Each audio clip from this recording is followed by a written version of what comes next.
Hello મિત્રો, જય દ્વારકાધીશ। મારી યુટ્યુબ ચેનલમાં મિત્રો તમારું હાર્દિક સ્વાગત છે। તો મિત્રો, આજના વિડીયોમાં આપણે છોલેની રેસીપી શીખવાના છે। રેસ્ટોરન્ટ સ્ટાઇલ સરસ એવા આપણે અહીં છોલે બનાવીશું। તો મિત્રો, હું અહીં રાતથી જ ચણાને પલાળીને મૂકી દીધા હતા અને મિત્રો આપણે તેમાં ઉપયોગી એવા ઇન્ગ્રીડિયન્ટ્સ લઈશું। અને મિત્રો, અહીં આપણે ઝીણી સમારેલી ડુંગળી લેવાની છે। તો ચલો મિત્રો, હવે આપણે 6 થી 7 કલાક પલાળેલા ચણાને આપણે અહીં બાફવાના છે। અહીં આપણે ગરમ પાણી કુકરમાં થવા મૂકવાનું છે અને તેમાં આપણે સ્વાદ અનુસાર મીઠુંને ઉમેરવાનું છે મિત્રો। હવે આ પાણીને આપણે ગરમ થવા દેવાનું છે અને તેમાં પલાળેલા ચણાને આપણે બાફવા માટે મૂકી દેવાના છે મિત્રો। હવે ચણાને આપણે કુકરમાં બફાવા માટે મૂકી દીધા છે મિત્રો। અહીં મિત્રો હું 6 થી 7 કલાક પહેલાં ચણાને પલાળી દીધા હતા। હવે મિત્રો આપણે આ ચણાને આપણે બફાવા માટે 3 સીટી વાગે ત્યાં સુધી આપણે તેને કુકરમાં મૂકી લેવાના છે। ત્યારબાદ મિત્રો જોઈ રહ્યા છો, આપણા ચણા સરસ એવા પલાળીને બફાઈને રેડી થઈ ગયા છે। હવે મિત્રો થોડા બાફેલા ચણાને આપણે થોડાક પેસ્ટ કરી લેવાની છે, જેથી આપણી ગ્રેવી ત્યારે જાડી અને સરસ એવી બને। તો હું અહીં થોડા ચણા બાફેલા લઈ લીધા છે। જોઈ રહ્યા છો મિત્રો, સરસ એવા ચણા આપણા બફાઈને તૈયાર થઈ ગયા છે। અહીં મિત્રો બાફેલા ચણાની પેસ્ટ પણ હું તૈયાર કરી લીધી છે અને અહીં હું ટામેટાની પેસ્ટ બી રેડી કરી લીધી છે। આદુ લસણની પેસ્ટને પણ આપણે તૈયાર કરી લેવાની છે। હવે મિત્રો આપણે ધીમી આંચ ઉપર તેલને ગરમ કરવા મૂકીશું અને તેમાં આપણે ડુંગળીને એડ કરી લઈશું। હવે ડુંગળીને મિત્રો આપણે ધીમી આંચ ઉપર અહીં શેકતા રહીશું। જ્યાં સુધી ડુંગળી શેકાઈને ગુલાબી કલર જેવી ના થાય ત્યાં સુધી આપણે તેને ધીમી આંચ ઉપર શેકવાની છે મિત્રો। ત્યાં સુધી મિત્રો આપણે જરૂરી એવા મસાલાને આપણે કાઢી લઈશું। અહીં મિત્રો હું 2 ચમચી જેટલું પટની મરચુંને લીધું છે, 2 ચમચી જેટલું હળદર। અહીં તમે મસાલા તમારા સ્વાદ અનુસાર રહી શકો છો। અહીં હું ગરમ મસાલો એડ કર્યો છે મિત્રો, તમે છોલે મસાલો પણ એડ કરી શકો છો। અહીં કુમટી મરચું પણ હું 2 ચમચી જેટલું લીધું છે, ધાણા જીરું પાવડર વગેરે મિત્રો અહીં સ્વાદ અનુસાર આપણે લઈ લઈશું। જોઈ રહ્યા છો મિત્રો, આપણી ડુંગળી ત્યાં સુધી સરસ એવી શેકાઈ ગઈ છે।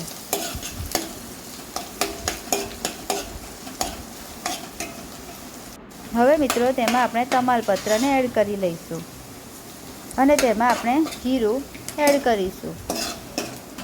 હવે મિત્રો આને આપણે શેકતા રહેવાનું છે। હવે તેમાં આપણે આદુ લસણની પેસ્ટને એડ કરી લઈશું, તેને પણ આપણે ધીમી આંચ ઉપર શેકવાનું છે। જોઈ રહ્યા છો મિત્રો। હવે મિત્રો આપણે આમાં ટામેટાની પ્યુરીને પણ એડ કરી લીધી છે અને આપણે હવે તેને સરસ એવી ધીમી આંચ ઉપર શેકવાની છે। જ્યાં સુધી તેલ છૂટું ના પડે ત્યાં સુધી આપણે ગ્રેવીને શેકતા રહીશું। જોઈ રહ્યા છો મિત્રો, સરસ એવી ગ્રેવી આપણી શેકાઈ ગઈ છે।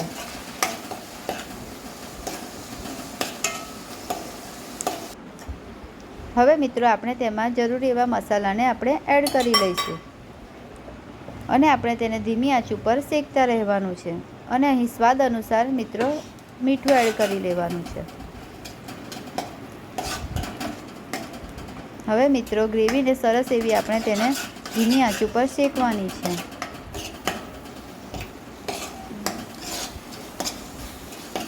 આ મિત્રો ગ્રેવીને શેકતા રહેવાનું છે। સરસ એવો તેનો કલર ચેન્જ થઈ ગયો છે। હવે મિત્રો આપણે આમાં બાફેલા ચણાની પેસ્ટને આ ગ્રેવીની અંદર આપણે એડ કરી લેવાની છે, જેથી આપણી ગ્રેવી એવી સરસ એવી જાડી થાય। અહીં આપણે ઓછા પ્રમાણમાં જ બાફેલા ચણાની પેસ્ટ રેડી કરવાની છે મિત્રો। હવે મિત્રો આ ચણાની પેસ્ટને પણ આપણે ગ્રેવીમાં સરસ એવી મિક્સ કરી લેવાની છે।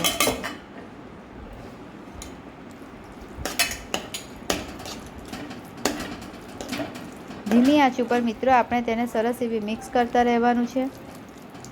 સરસ એવી આપણી ગ્રેવી તૈયાર થઈ રહી છે મિત્રો।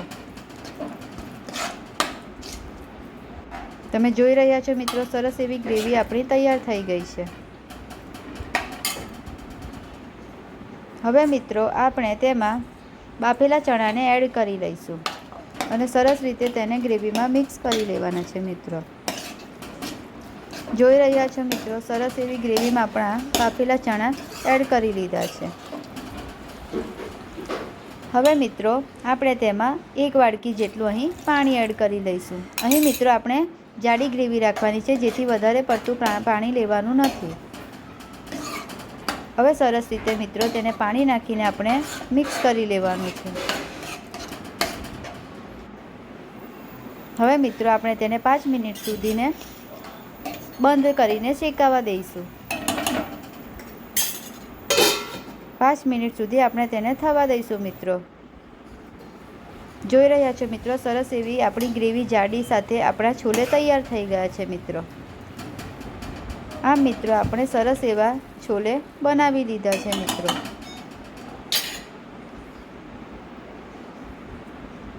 જોઈ રહ્યા છો મિત્રો, સરસ એવા ગ્રેવીવાળા આપણા છોલે તૈયાર છે. હવે મિત્રો આપણે તેને સરસ એવા સલાડ સાથે અને રોટલી, કુલચા કે પછી પરાઠા સાથે આપણે તેને સર્વ કરી લઈશું મિત્રો. તો જોઈ રહ્યા છો મિત્રો, આજના વિડીયોમાં આપણે સરસ એવા છોલે તૈયાર કરી લીધા છે મિત્રો. તો મિત્રો જો તમને આજના વિડીયોમાં મારી રેસીપી તમને પસંદ આવી હોય તો તમે જરૂરથી ટ્રાય કરજો અને મને લાઈક કરીને સબસ્ક્રાઈબ જરૂરથી કરજો મિત્રો. તો આજના વિડીયોમાં મિત્રો આજના માટે આટલું જ. તો મિત્રો ચલો હવે આપણે નવા વિડીયોમાં મળીશું. જય દ્વારકાધીશ મિત્રો.